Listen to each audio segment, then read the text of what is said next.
Hey guys, JDiverGH22 here, Josh Taylor, and today I'm just going to be doing a piercing video. And this is piercing at home. I don't recommend that you do this. This is not a how-to video. I'm just kind of recording my experience. I've pierced myself at home many times. Uh, I am piercing today my second holes in both lobes. So I took my plugs out for the moment, but you can see the little dot I've got lined up. They look relatively even. So I don't know. I pierced this one before, but it was up a little further, and I did that with a little stupid gun back before I knew that you shouldn't have done that. Like, I don't know, many years ago. But you're always gonna want to use a hollow needle anyway, because if you don't, for one, guns are not sterilized and stuff like that. For two, this actually pierces the skin instead of just like traumatizing it. And then for three, there's a little hole at the end so you can insert the jewelry. So if you're going to go about this, you should probably try to do it properly. So I'm going to grab some coffee. They would probably talk against doing that, but whatever. I've already washed my hands. If anything happens, it's my own fault. Whatever. So I actually have the jewelry I'm using are going to be nostril rings, actually. Excuse me, because I ordered 10mm diameter ones, and these ones are that, and they were way too big for my nostril. Like, it stuck out really far. So this is like, I think 8mm, so 0 gauge diameter. And because of that, I don't really have a use for these, so I might as well use these. Also have the first needle in there. I'm going to use 2 needles definitely, but you always want to make sure that you try to sterilize it because they're sterilized and packaged beforehand, but you never know, so you want to make sure. So I'm getting my latex. I can't remember what they are. The box is right over there, but I'm too lazy to go get it. But they're pretty much piercing gloves, if you will. Oh, that was nice to bang my hand on the table. Hopefully you can hear what I'm saying because the mic is not very good on my webcam. I don't know. Let's see. Maybe if I hold something up against it, it won't be blocked off because it's like near the bottom of the computer. So I guess we should just kind of get right into this. So, take my Q-tip, clean the area and the alcohol, clean behind it. Boom, good to go. Put this in an empty cup so I can keep track of what I've used. So, use this Ziploc tray, keep track of everything.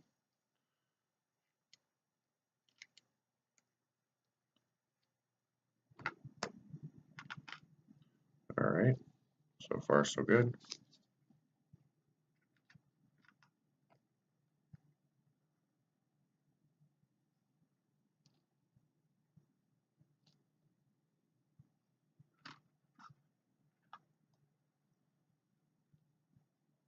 So right now I'm just gonna, I was gonna insert it with the pointed end so that way this like rounded disc part was on the back of my ear. Yeah, I was trying to think about it for a sec. But it's actually really hard for me to transition, like after I pierce it and then put this on this end and then put it back through the backwards way. So I'm just going to put it actually at the end here.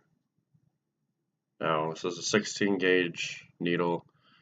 The jewelry is 18 gauge. So we'll see how it goes here. Shouldn't be too hard.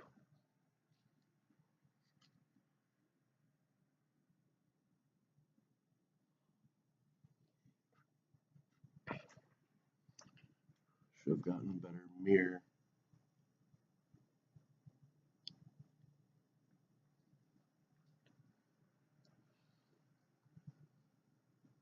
Wow, that was quick. Just gotta do the jewelry insertion.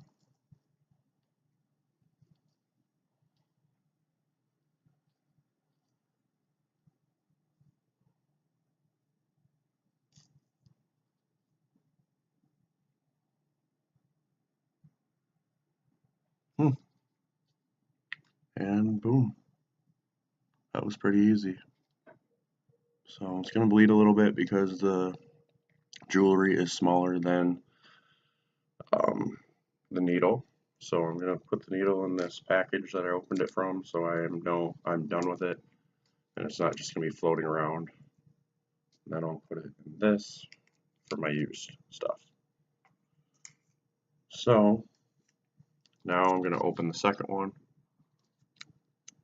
and the jewelry kind of looks stupid right there, but I'll just wait like, I don't know, several weeks, and then I'll put some decent jewelry in. It kind of looks weird, but I really don't care. I'm just trying to like get the piercing done so I have both my second holes. And it really didn't hurt actually at all.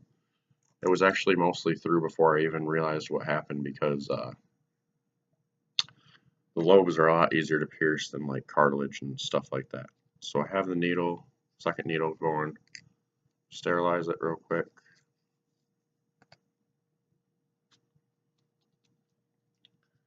And this nostril piece has already been sterilized. So we're just gonna insert it into the hollow end.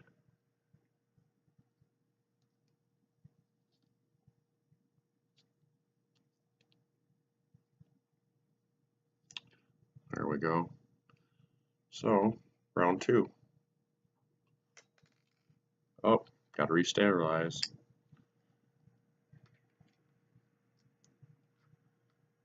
Alright, one moment.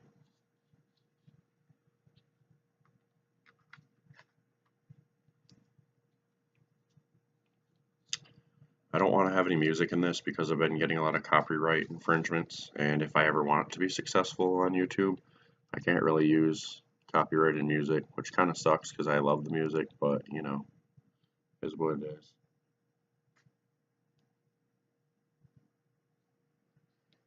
So this is kind of weird because jewelry should be slipping in the needle easier than it is, and I don't know why it's giving me a little trouble.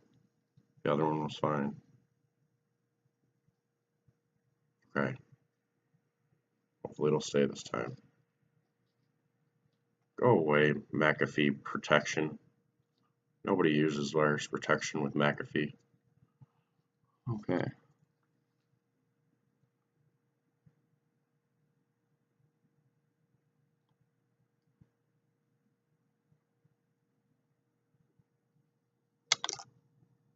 Nice. Piercing was fine, but the jewelry fell out of the piece again. So, I guess what I'm going to do is get a different piece of 16 gauge jewelry. Careful not to stick yourself. Again, this is not a how-to video. I'm just saying, like, there's shit you shouldn't do, kind of. Let's see.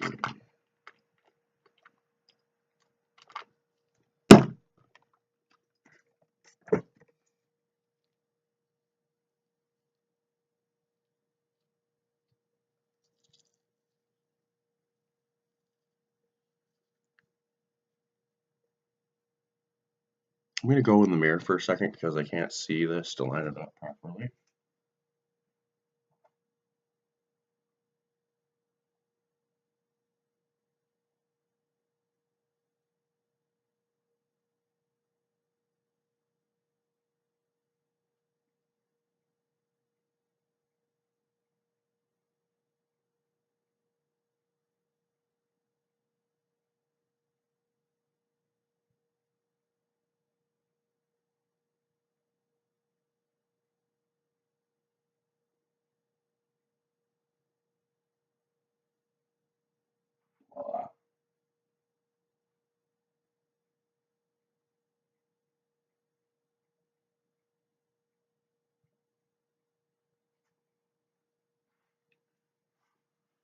Sorry about that, guys. Here's the used needle. I'm going to put it in here.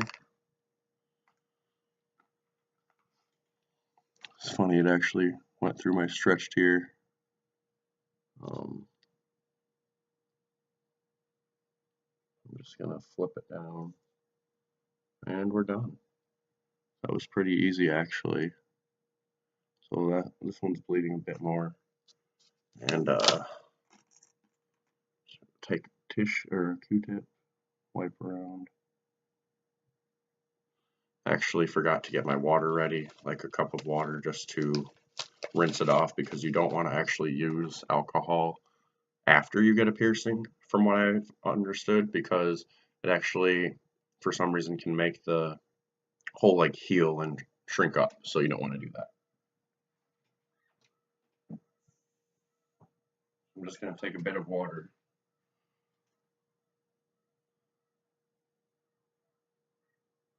Try to clean this guy up as much as possible.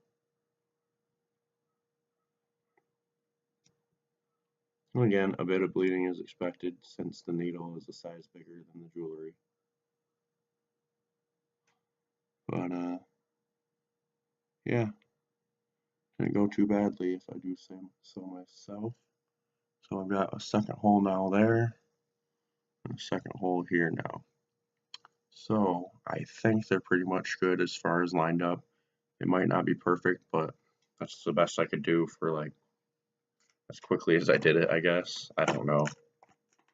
But I plan on probably stretching these to like maybe a 6 gauge, something where a little tunnel would look cool in it. I don't know. Not for a long time, obviously, but it's always fun to stretch piercings, and then you don't ever have to worry about them closing. Then you can wear them whenever you decide to. That's one reason I actually like stretching. Okay. Damn random telemarketers blowing up my phone.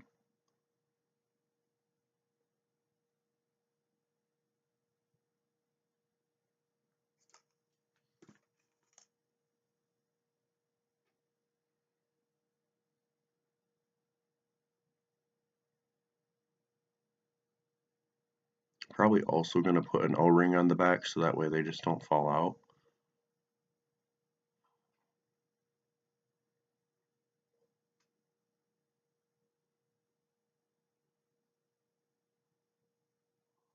Alright. So that is how I pierced my second holes at home with proper equipment. A lot of people are probably going to be like, oh, there's bloodborne pathogens and all that stuff, and there probably are, but to be honest, I don't know. A lot of shops around town aren't even that good, and I almost, not to sound self-conceited or anything, but there have been a few shops where I've asked them, like, hey, when I wanted to do my septum, I ended up doing my own because they said they weren't comfortable doing septums because they messed them up. And I'm like, how are you going to have a piercing shop and tattoo shop and one or two piercers who don't know how to do one of the most basic piercings there is? Like, a septum is different, but it's not that hard to perform. Like, I have pierced mine, I have pierced two of my friends, and they still have it to this day. I've also done 3 nostrils now. I mean, piercing isn't as hard as you make it out to be sometimes, or as people make it out to be, but you just have to be careful and try to take your precautions the best you can. Clean everything, get sterilized needles, sterilize your jewelry, sterilize the needles even though they're already packaged. You never know what was in the factory where they were made. You always want to wear your gloves, of course, and make sure they're not dusty and old or whatever. Clean the area before and after. So yeah, thank you guys for watching. I hope you enjoyed this video. I might be adding some more piercings on my own to my ear because I have this box and it's got all sorts of sized needles in it. So I don't know, like I pierced my own conch before in a pretty similar area to where this one was done. This I got done at a shop, but I did pierce it on my own before. And I don't know, I want one matching on this side. I want a tragus on this side. I don't know if I'd do the tragus or conch myself, but I know that I'm capable if I want to. So we'll see. I mean, I might just do it for the sake of saving a little money and maybe call me cheap or whatever, but around here to go to a shop, it's like 50 bucks for conch piercings around there, and that's not bad compared to most people. They're going to say, oh, I spent 100 because I have enamel jewelry and blah, blah, blah, blah. 50 is not bad, but I don't know. There's something fun about doing your own mods too, and I don't recommend doing that. But yeah, so once again, both second holes. It keeps wanting to migrate up. So I don't know. That's interesting how it keeps doing that. Um, yeah. So I've got both my second holes done now. We'll let them heal and go from there. Thank you guys for watching. Make sure to like, comment, and subscribe. I'm sorry this video was so long. I tried to prepare for it, but you know, doesn't always go as planned. So please comment, please like, and subscribe if you haven't already, because we're almost to 650 subscribers on this channel, and I only want to keep growing from here. I've been YouTubing for over 8 years now. I believe this is my 9th year because I started in 2008 in January. So please, guys, continue to help my channel grow. I'd appreciate it. And stay tuned for more videos. Peace out.